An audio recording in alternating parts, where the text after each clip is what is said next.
Hello, എന്തൊക്കെയുണ്ട് വിശേഷം? ഇന്നൊരു ഇതിലൊന്നും സിമ്പിളായിട്ടൊരു സ്നാക്ക് ഇല്ല, അങ്ങനെ തന്നെ പറയാം. അത്രയും സിമ്പിളായിട്ടുള്ളൊരു പൊട്ടാറ്റോ ബജിയുടെ റെസിപ്പിയാണ്. നമ്മൾ ഉരുളക്കിഴങ്ങ് കൊണ്ടുള്ള ബജി. പെട്ടെന്ന് കഴിയും, പക്ഷെ നല്ല ടേസ്റ്റാണ്. ഈ ഒരു രീതിയിൽ നിങ്ങളൊന്ന് ട്രൈ ചെയ്ത് നോക്കൂ കേട്ടോ. അപ്പം നമുക്ക് ഇങ്ങനെ ചെയ്യാൻ നോക്കാം. പൊട്ടാറ്റോ ബജി ഉണ്ടാക്കാൻ ഞാൻ ഒരു പൊട്ടാറ്റോ, അതായത് ഒരു ഉരുളക്കിഴങ്ങ് എടുത്തിട്ട് ഇതുപോലെ തിൻ സ്ലൈസസ് ആയിട്ട് ചെയ്തെടുത്തിട്ടുണ്ട്. ഏത് ഷേപ്പിൽ വേണമെങ്കിലും നിങ്ങൾക്ക് ചെയ്യാം. ചെറുതും ഞാൻ ചെയ്തിട്ടുണ്ട്, വലുത് ചെയ്തിട്ടുണ്ട്, സ്ക്വയറിൽ ചെയ്തിട്ടുണ്ട്. അതൊക്കെ ചെയ്യുന്നതിന് ഇഷ്ടത്തിനനുസരിച്ച് കണ്ടോ. ഇതുപോലെ തിൻ സ്ലൈസസ് ആയിട്ട് ഗ്രേറ്ററൊക്കെ ഉണ്ട്, അതിലുണ്ടാവുമല്ലോ. അതിൽ ചെയ്താലും കുറച്ചുകൂടി ഈസി ആയിരിക്കും. നല്ല തിന്നായിട്ട് കത്തി വെച്ചിട്ട് സ്ലൈസ് ചെയ്തിട്ട് നല്ല തണുത്ത വെള്ളത്തിലിട്ടാണേ. കാരണം ഒരു 5 മിനിറ്റ് അങ്ങ് ഇട്ടേക്കുക. അപ്പോൾ എന്താണെന്ന് വെച്ചാൽ ഇതിൽ എക്സ്ട്രാ സ്റ്റാർച്ചൊക്കെ ഉണ്ടാവില്ലേ, അതൊക്കെ അങ്ങ് പോയി കിട്ടും. അപ്പോൾ ഇത് കുറച്ച് സമയം കൂടെ തണുത്ത വെള്ളത്തൊക്കെ എടുക്കട്ടെ. അപ്പോഴേക്ക് നമുക്ക് ബജിക്കുള്ള ബാറ്ററിന് ഞാനൊരു വട്ടത്തിലുള്ള ബൗൾ എടുത്തിട്ടുണ്ട്. അതിലേക്ക് ഒരു 3/4 കപ്പ് നമ്മളെ കടലപ്പൊടി ചേർത്തി കൊടുത്തിട്ടുണ്ട്. ഇതിലേക്ക് 1 ടേബിൾ സ്പൂൺ നിറച്ച് നമ്മൾ അരിപ്പൊടി, ഞാൻ പത്തിരിപ്പൊടിയാണ് എടുത്തത്, അരിപ്പൊടി ചേർത്ത് ഇതിലേക്ക് നമുക്ക് ഒരു 1/4 ടീസ്പൂണ് മഞ്ഞൾപ്പൊടി ചേർത്തി കൊടുക്കുന്നുണ്ട്. അതേപോലെ 1/2 ടീസ്പൂണ് കാശ്മീരി ചില്ലി പൗഡർ. അപ്പോൾ അതില്ലെങ്കിൽ നോർമൽ ചില്ലി പൗഡറോട് ചേർത്തിയാൽ മതി. ഒരു കളറിനൊരു കുറവുണ്ടാവും. ഒരു നുള്ളു ഗരം മസാല, പിന്നെ ഒരു 1/4 ടീസ്പൂണിൻ്റെ അടുത്ത് കായപ്പൊടി ചേർത്തി കൊടുത്തിട്ടുണ്ട്. ഇനി ആവശ്യത്തിനുള്ള ഉപ്പും ചേർത്തിട്ട് വെള്ളം ഒഴിച്ചിട്ട് നമുക്കൊന്ന് മിക്സ് ചെയ്തെടുക്കാം. അപ്പോൾ ഒരു 1/2 കപ്പ് വെള്ളം എടുത്തിട്ടുണ്ട്. കുറേശ്ശെ ഒഴിച്ചിട്ട് ഒന്ന് മിക്സ് ചെയ്തെടുക്കാം. ചിലരിയിൽ ഇഞ്ചി വെളുത്തുള്ളി പേസ്റ്റ് ഒരിത്തിരി ചേർക്കും. അങ്ങനെ ചേർക്കുന്നവർക്ക് ഇഷ്ടമുണ്ടെങ്കിൽ ചേർക്കട്ടോ. ഞാൻ ചേർക്കാറില്ല ബജിമാവിൽ ഇഞ്ചി വെളുത്തുള്ളി. നമ്മളൊരു 1/2 കപ്പ് വെള്ളം ഒഴിച്ചപ്പം ഈ ഒരു രീതി കിട്ടിയ വെള്ളത്തിൽ ഒരു ടേബിൾ സ്പൂൺ അങ്ങോട്ടും ഇങ്ങോട്ടും മാറ്റം വരും കേട്ടോ. കാരണം ഓരോ പൊടിയിനനുസരിച്ചിട്ട് വ്യത്യാസം വരും. അപ്പോൾ ഈ ഒരു രീതിയിലാണ് നമ്മളെ ബാറ്ററിൻ്റെ കൺസിസ്റ്റൻസി. അപ്പം ലൂസായി പോകരുത് അധികം കേട്ടോ. അപ്പം എന്നാലേ നമ്മളെ ബാറ്റർ നമ്മളെ പൊട്ടാറ്റോയിലേക്ക് പിടിക്കുള്ളൂ.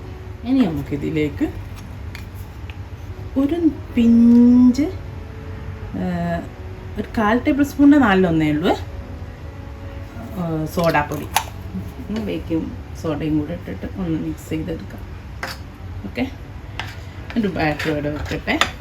അതേപോലെ ഇതിൻ്റെ ടേസ്റ്റ് ഒന്ന് ബാലൻസ് ആവാൻ ഒരു പിഞ്ച് പഞ്ചസാരയും ചേർത്തി കൊടുത്തിട്ടുണ്ട്. പഞ്ചസാരയുടെ ഒന്ന് നമുക്കിതിലേക്ക് മിക്സ് ചെയ്തെടുക്കാം.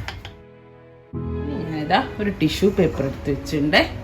അതിലേക്ക് നമ്മൾ നേരത്തെ തണുത്ത വെള്ളത്തിൽ ഇട്ടിട്ട് വെച്ചിട്ടുള്ള പൊട്ടാറ്റോ സ്ലൈസസ് വെച്ചെടുക്കുന്നുണ്ട്. നന്നായിട്ടൊന്ന് വെള്ളം ഉപ്പിയെടുക്കാൻ വേണ്ടിയിട്ടാണ്. എന്നിട്ട് വേറൊരു ടിഷ്യൂ കൊണ്ട് അതൊന്ന് അടച്ചിട്ട് നന്നായിട്ട് അതിലത്തുള്ള വെള്ളമൊക്കെ പൂക്കിയെടുക്കണേ. വെള്ളം ഉണ്ടാവാൻ പാടില്ല കേട്ടോ. അതുപോലെ ഇനി നമുക്കിത് പൊരിച്ചെടുക്കാൻ വേണ്ടിയിട്ട് ഒരു ഫ്രൈ പാൻ വെച്ച് ഓയിൽ ഒഴിച്ച് കൊടുക്കുന്നുണ്ട്. ഓയിലൊന്ന് ചൂടായി വരട്ടെ. ഇനി ഓരോ പൊട്ടാറ്റോ സ്ലൈസ് എടുക്കുക. നമ്മൾ ബാറ്ററിൽ 2 ഭാഗത്ത് കംപ്ലീറ്റ് കൊട്ട് ചെയ്യുന്ന വിധത്തിലെടുക്കുക. കണ്ടോ, എക്സസ് ആയിട്ടുള്ളതൊന്ന് കുടഞ്ഞ് കളയുക. എന്നിട്ട് നമ്മൾ ചൂടായ എണ്ണയിലിട്ട് പൊരിച്ചെടുക്കുക. ഇതുപോലെ എല്ലാം ചെയ്തെടുക്കുക. നല്ല അടിപൊളി ബജി ആയിരിക്കേ. എന്നിട്ട് ഒരു ഭാഗം ഇങ്ങനെ പൊങ്ങി വരുന്ന സമയത്ത് മറ്റേ ഭാഗം തിരിച്ചിട്ട് കൊടുക്കുക. എന്നിട്ട് ഒരു മീഡിയം ഫ്ലെയിമിൽ ഇട്ടിട്ട് പൊരിച്ചാൽ മതിയേ. എന്നുവെച്ചാൽ പൊട്ടാറ്റോ ആണ്ട് തിൻ സ്ലൈസ് ആക്കണം. കട്ടി ആയാലും ഉള്ളിലെ പൊട്ടാറ്റോ വേവില്ല. നമ്മൾ നോർമൽ ബജിയൊക്കെ പൊരിക്കും പോലെ കട്ടിയിൽ ചെയ്യരുതേ. എത്രത്തോളം മാക്സിമം നിങ്ങൾക്ക് കട്ടി കുറയ്ക്കാൻ പറ്റുമോ അത്രയും കുറച്ചിട്ട് ചെയ്യണം. ഓക്കെ, അടിപൊളി കേട്ടോ. ഇങ്ങനെ കഴിച്ചുകൊണ്ടേയിരിക്കും കട്ടൻ ചായൻ്റെ കൂടൊക്കെ. ആദ്യം നമ്മൾ ഇട്ടത് കോരിയെടുക്കട്ടെ.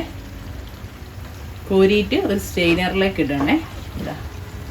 ഒറ്റൊരു പൊട്ടാറ്റോ ആണ് എടുത്തത്. അതുകൊണ്ട് തന്നെ ഇഷ്ടം പോലെ കിട്ടും. കാരണം തീരെ തിന്നായിട്ടാണല്ലോ കട്ട് ചെയ്യുന്നത്, നല്ല തിന്നായിട്ട്. അപ്പം ഒരുപാട് കിട്ടും ഒരു പൊട്ടാറ്റോ തന്നെ. നമ്മളെ ബജിയൊക്കെ ഇവിടെ റെഡി ആയിട്ട് നല്ല അടിപൊളി ടേസ്റ്റ് ആട്ടോ. ഒരു പ്രാവശ്യം ഉണ്ടാക്കി നോക്കി. അപ്പോൾ വൈകുന്നേരമൊക്കെ പൊട്ടാറ്റോ ഇപ്പോൾ ആരെ വീട്ടിലല്ലാതിരിക്കാം അല്ലേ. അപ്പം ട്രൈ ചെയ്ത് നോക്കുക, ഫീഡ്ബാക്ക് അറിയിക്കുക. ഇൻഷാ അല്ലാഹ് നല്ലൊരു വീഡിയോ ആയിട്ട് നമുക്ക് വീണ്ടും കാണാം. Thank you.